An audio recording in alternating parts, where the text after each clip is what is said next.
নমস্কার, আপন করে নতুন একটা ব্লগে আপনাদের সকলকে স্বাগত।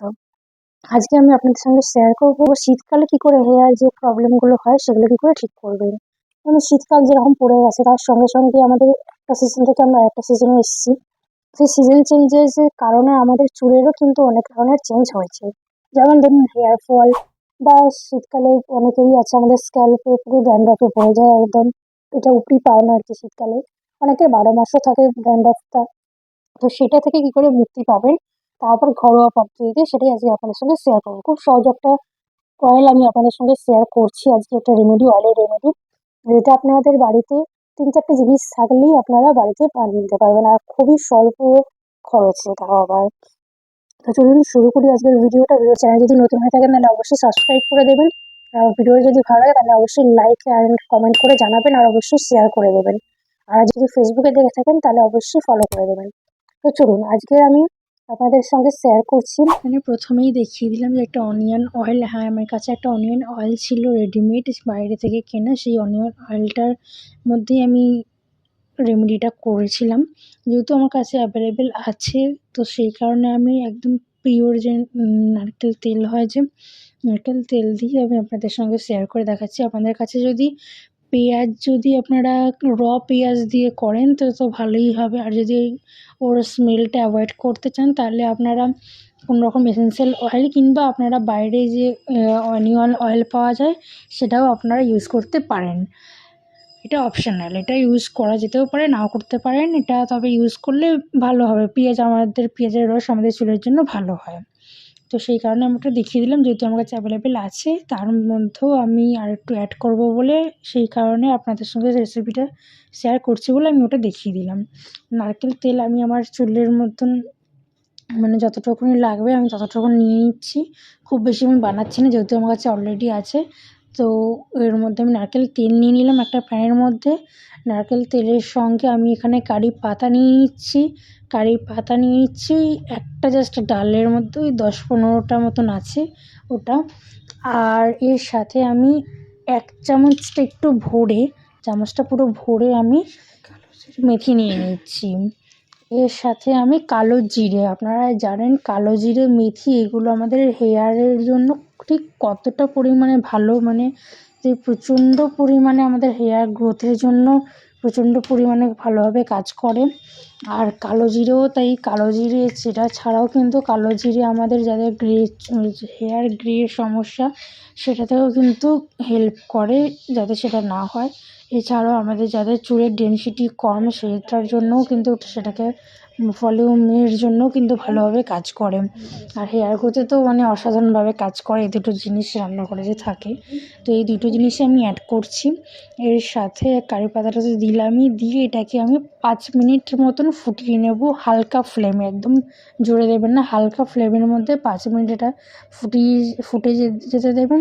দেখবেন কালারটা চেঞ্জ হয়ে এসছে। দিয়ে এটাকে ঠান্ডা হতে রেখে দেবেন। ঠান্ডা হয়ে গেলে তারপর এটাকে ছেঁকে নেবেন একটা বোতলের মধ্যে। করার আগে আমি চুলের জটটা ছাড়িয়ে রেখেছি। তো আমি হেয়ার ফল কতটা হয়েছে আমি সেটা আপনাদের সঙ্গে দেখাচ্ছি। চুলটা চুলের জট ছাড়ানোর পরে আর কি আমার যে হেয়ার ফলটা হয়েছে, বুঝতেই পারছেন, ঠিক কম। আমি যখন তেলটা ইউজ করি, ফার্স্টে তো আমাদের চুলের জটটা ছাড়িয়ে নেবই। তারপরে কখনোই চুলের জটটা সমেত আপনারা তেল অয়েলিং করে চুলের জট ছাড়াবেন না, এতে হেয়ার ফলের পরিমাণ বেড়ে যাবে। তো চুলের জটাকে ছাড়িয়ে নেবেন, তারপরে হেয়ার অয়েলিং করবেন। তো ফার্স্টেই আমি এখানে যেহেতু এটা হট অয়েল ম্যাসাজ করব, সেই কারণে আমি তেলটাকে একটু গরম করব। মানে আমি গরম জল নিচ্ছি, গরম জলের মধ্যে আমি একটা বাটিতে করে তেলটা নিয়েছি। তেলটা গরম জলের মধ্যে নিয়ে বাটিটা সমেত আমি গরম জলের বাটির মধ্যে আমি রেখে দিয়েছি। দিয়ে এই তাপে এটা হালকা গরম হয়ে আসবে। এর মধ্যে আমি এখানে ক্যাস্টর অয়েল ইউজ করেছি। ক্যাস্টর অয়েল আমাদের চুলের জন্য প্রচণ্ডভাবেই ভালো। এইটা আমি গরম জলে এটা এই কারণেই করলাম, যেহেতু আমার লো পোরোসিটি হেয়ার। আর ক্যাস্টর অয়েল যেহেতু হেভি হয়, এটাকে যাতে পাতলা করা যায়, মানে যে থিকনেসটা যাতে হালকা হয়, সেই কারণে আমি ক্যাস্টর অয়েল দেওয়ার কারণে আমি এটাকে আমি গরম জলের মধ্যে অ্যাড করে করলাম। তো এর সাথে আমি ইউজ করছি 2টো ভিটামিন ই ক্যাপসুল। এর সাথে তাছাড়া আমি আমার হেয়ার লেন্থ অনুযায়ী আমি নিচ্ছি। আমি দুটো ভিটামিন ই ক্যাপসুল, আপনাদের হেয়ার লেন্থ অনুযায়ী কম বেশি করতে পারেন। এরপর আপনার আমি এখানে অ্যালোভেরা জেলটাই নিচ্ছি না, অ্যালোভেরা জেল দরকার নেই, আমি নিইনি। আপনারা যদি চান তো আপনারা অ্যালোভেরা জেল অ্যাড করতেই পারেন। এর সাথে আমি এখানে রোজমেরি এসেন্সিয়াল অয়েল নিয়ে নিচ্ছি। রোজমেরি এসেন্সিয়াল অয়েল আমাদের হেয়ার গ্রোথের জন্য প্রচণ্ডভাবে কাজ করে ভালোভাবে। আর এটা যেহেতু মেথি দেওয়া, তো আমি এর আগে একটা রেসিপি আপনাদের সঙ্গে শেয়ার করেছিলাম যে ড্যান্ড্রফের জন্য মেথি ঠিক কীভাবে কাজ করে। তো সেই কারণে মেথি যেমন হেয়ার গ্রোথও করবে, তার সঙ্গে আমাদের ড্যান্ড্রফের সমস্যাও কিন্তু অনেকাংশে দূর করে। তো সেই কারণে আমি মেথিটা ইউজ করেছি। তো হেয়ার ফলের পরিমাণ যাদের প্রচণ্ড পরিমাণে সিজন চেঞ্জেসের ফলে বা যে কোনো কারণে হেয়ার ফল হচ্ছে, তারা কিন্তু এই রেমেডিটা একবার ট্রাই করে দেখতে পারেন, খুব ভালোভাবে কাজ করবে। ট্রাস্ট মি, আমি ইউজ করি। আমার যখনই হেয়ার ফলের পরিমাণ বাড়ে বা এমনি নর্মালি আমি যখন হেয়ার অয়েলিং করি, তখন আমি বেশিরভাগ সময় এই হেয়ার অয়েলিংটাই করি। এমনি মাঝে মধ্যে কখনো আমি একটু চেঞ্জ করি। তো মেনলি আমার এই হেয়ার অয়েলিংটাই আমি রেগুলার ফলো করি। এতে যেমন হেয়ার ফলের পরিমাণ কমবে, হেয়ার গ্রোথও বাড়বে, থিকনেসের যাদের হেয়ার থিন হেয়ার, তাদের ভলিউম চাই আর কি, থিন হেয়ার থেকে একটু বেরোতে চাইছেন, থিকনেস আনতে চাইছেন চুলে, তারা এই হেয়ার অয়েলিংটা ডেইলি করতে পারেন, ফলো করতে পারেন। এটাতে আপনাদের হেয়ার ফলের সমস্যা, ড্যান্ড্রফের সমস্যা, থিননেসের সমস্যা, এই সমস্ত সমস্যা কিন্তু একদম ঠিক হয়ে যাবে। তবে হ্যাঁ, অবশ্যই একবার ইউজ করে তো সব সমস্যা একবারে ঠিক হবে না। আপনারা এটা সপ্তাহে 2-3 বার ইউজ করুন। মানে নর্মালি যেহেতু এখন শীতকাল পড়ে গেছে, তো সপ্তাহে আপনারা 2-3 বার শ্যাম্পু করার আগের দিন, যেহেতু শীতকাল, তো শ্যাম্পু করার আগের দিন আপনারা ইউজ করলেন, পরের দিন আপনারা শ্যাম্পু করে ফেললেন। তো অবশ্যই কিন্তু হেয়ার অয়েলিংটা করার আগে চুলে জট ছাড়িয়ে নেবেন। এছাড়া চুলের জট ছাড়ানোর পরে আমি দেখিয়ে দিচ্ছি কীরকমভাবে করেছি আমি। এরকমভাবেই স্ক্যাল্পে আগে লাগিয়ে নেবেন ভালো করে, তারপরে কিন্তু হেয়ার লেন্থে একটুখানি লাগাবেন। কিন্তু হেয়ার লেন্থে একদম জ্যাবরা করে তেল লাগাবেন না। যত বেশি তেল লাগাবেন তত আপনাদের শ্যাম্পু ইউজ করতে হবে, ততই চুল ড্রাই হয়ে যাবে। তো এটা কখনোই করবেন না, যতটা দরকার ততটাই তেল ইউজ করবেন। আর স্ক্যাল্পে অবশ্যই দেবেন এবং এন্ডসেও অবশ্যই দেবেন। তো ভালো করে অবশ্যই লাগাবেন। চুল একদম রগড়ে রগড়ে তেল লাগাবেন, ওতে স্প্লিট এন্ডের সমস্যা বেড়ে যায়।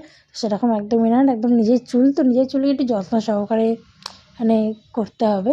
তো এরকম করে লাগিয়ে নিয়ে তারপরে হালকা হাতে একটা মাসাজ দিয়ে দিলেন, তাতে স্ক্যাল্পের যে ব্লাড সার্কুলেশনটা ঠিকঠাকভাবে হয়ে গেল। এর সঙ্গে আপনাদের কাছে যদি যেরকম দেখাচ্ছি এরকম যদি থাকে স্ক্যাল্প ম্যাসাজার, তো খুবই ভালো হবে। যদি নাও থাকে তাহলে এরকম ফিঙ্গার টিপের সাহায্যে হালকা হাতে ম্যাসাজ করে দেবেন। জাস্ট 2 মিনিটের জন্য করবেন, ব্যাস ওটাই এনাফ।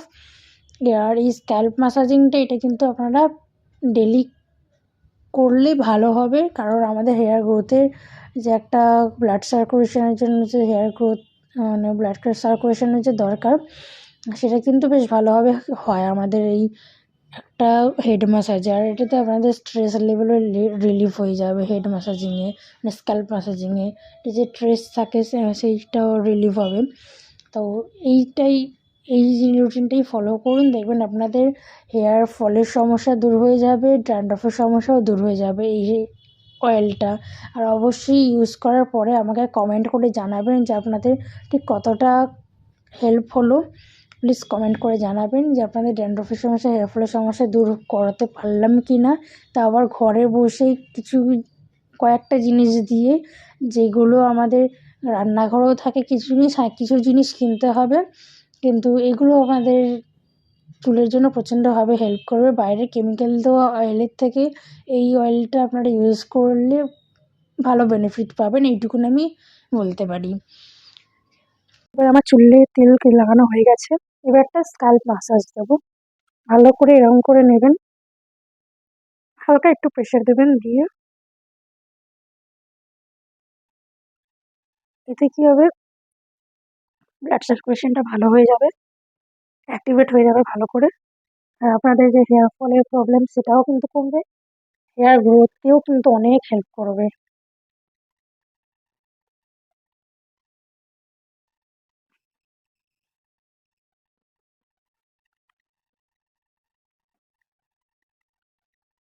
এছাড়াও আপনাদের কাছে যদি এরকম স্ক্যাল্প ম্যাসাজার থাকে তো খুবই ভালো। ভালো করে স্ক্যাল্পে এই দিয়ে ম্যাসাজ করবেন। যাদের নেই তারা এরকম ফিঙ্গার টিপের সাহায্যে স্ক্যাল্পে ম্যাসাজ করবেন। দেখবেন যেরকম আরাম পাবেন তার সঙ্গে আপনাদের হেয়ার গ্রোথেও ওটা অনেকখানি হেল্পফুল হবে জিনিসটা। তো ভালো করে এটা স্ক্যাল্পে আমি ম্যাসাজ করে নেব। 2 মিনিট করবেন তাতেই অনেক। 2 মিনিটে যদি আপনারা এটা রোজ করতে পারেন মানে এই স্ক্যাল্প ম্যাসাজটা, রোজ আপনারা তেল মাখার কথা আমি বলছিলাম। সপ্তাহে ৩ বার মাখলেই অনেক।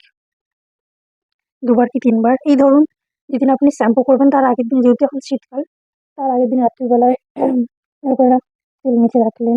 পরের দিন সকালবেলা শ্যাম্পু করে নিলেন। আর অবশ্যই গরমকালে সেটা করবেন না। গরমকাল হলে আলাদাভাবে ট্রিট করতে হয় আমাদের হেয়ার বলুন, স্কিন বলুন। তো এভাবে রোজ দিন। এমনি নরমালি আপনারা ধরুন যখন চুলটা জাস্ট কম্বিং করছেন তখন আপনারা এরকম নরমাল যদি থাকে, স্ক্যাল্প ওরকম অয়েলিং করা নেই, তাহলেও কিন্তু একটুখানি স্ক্যাল্প ম্যাসাজ ইউজ করে নেবেন। তো আমার হয়ে গেল, স্ক্যাল্প ম্যাসাজ করা হয়ে গেল। আরেকবার আমি ফিঙ্গার টিপের সাহায্যে ভালো করে করে নেবো স্ক্যাল্পটা। দিয়ে এবার কিন্তু আমি কিন্তু কোনো রকম কিন্তু আর চুলটাকে আঁচড়াবো না বা চুলের জট যেটুকু রয়েছে ধরুন তেল লাগাতে, নর্মালি চুলটা এরকম একটা ক্রাঞ্চ নেবেন। এইগুলোতে হেয়ার ফল হয় না, হলেও একটা হবে। এইগুলো নিয়ে চুলটা ভালো করে বেঁধে নেবেন বা বিনুনি করে নেবেন, দিয়ে এরকম করে শুরু করবেন। নেক্সট দিন সকালবেলায় যেরকম বা দুপুরবেলা যখন আমরা টাইম পাবেন শ্যাম্পু করে নেবেন। দেখবেন আপনাদের হেয়ার ফলের পরিমাণ তো কমবেই, তার সঙ্গে আপনাদের হেয়ার গ্রোথও হবে। দেখবেন এটা আপনারা যদি প্রত্যেক মাসে যদি ৩ বার করে যদি করেন না, তাহলে আপনাদের হেয়ার ফলের সমস্যা একদম কমে যাবে। এটা শুধু আপনাদের উইন্টারের জন্য না, যেকোনো সিজনেই আপনারা এই তেলটা ইউজ করতে পারেন। এই তেলটা ইউজ করলে আপনাদের হেয়ার ফলের সমস্যা কমবেই। আমার যখন হেয়ার ফলের সমস্যা হয়, মানে পার্সোনালি যখন আমার হেয়ার ফলের সমস্যা বেড়ে যায়, আমি তখন এই হেয়ার অয়েলটা ইউজ করি, যেটা আমি ঘরে বানিয়ে আপনাদের সঙ্গে শেয়ার করলাম রেসিপিটা। এইটা আমি অনেক দিন, অনেক মাস ধরে অ্যাকচুয়ালি নিজে আগে ইউজ করে দেখবো যে কীরকম কী হবে, তারপরে আপনাদের সঙ্গে শেয়ার করি। তো এই ছিল আজকের আমার ভিডিও যে উইন্টারে হেয়ার কেয়ার কী করে নেবেন, মানে হেয়ার ফল সিজন চেঞ্জেসের ফলে যে হেয়ার ফলটা হয় সেটা কী করে বাড়িতে বসেই কিছু জিনিস নিয়েই আপনারা কী করে সলভ করবেন, তার রেসিপি। আর এটা ইউজ করে অবশ্যই কমেন্ট করে জানাবেন যে আপনাদের কতটা হেল্প করলাম, কতটুকুনি হেয়ার ফলের পরিমাণ আপনাদের কমলো বা ড্যান্ড্রফের সমস্যা কীরকম কমলো, কমেন্ট করে অবশ্যই জানাবেন। আর ভিডিওটা যদি ভালো লাগে তাহলে অবশ্যই লাইক করবেন। আর যদি চ্যানেলে নতুন হয়ে থাকেন তাহলে অবশ্যই সাবস্ক্রাইব মাই চ্যানেল। আর ভিডিওটা লাইক, শেয়ার, কমেন্ট করতে ভুলবেন না। আর যদি ফেসবুকে দেখে থাকেন তাহলে অবশ্যই ফলো করে দেবেন। তো দেখা হচ্ছে নতুন কোনো একটা ভিডিওয়ে। আর অবশ্যই কমেন্ট করে যাবেন নেক্সট কী ভিডিও দেখতে চাইছেন। আপনাদের সঙ্গে খুব শীঘ্রই আবার একটা লাইভে দেখা হবে। সবাই ভালো থাকবেন, সুস্থ থাকবেন আর খুব মজা করুন উইন্টারটা। তো এই আজকের মতন সকলকে বাই।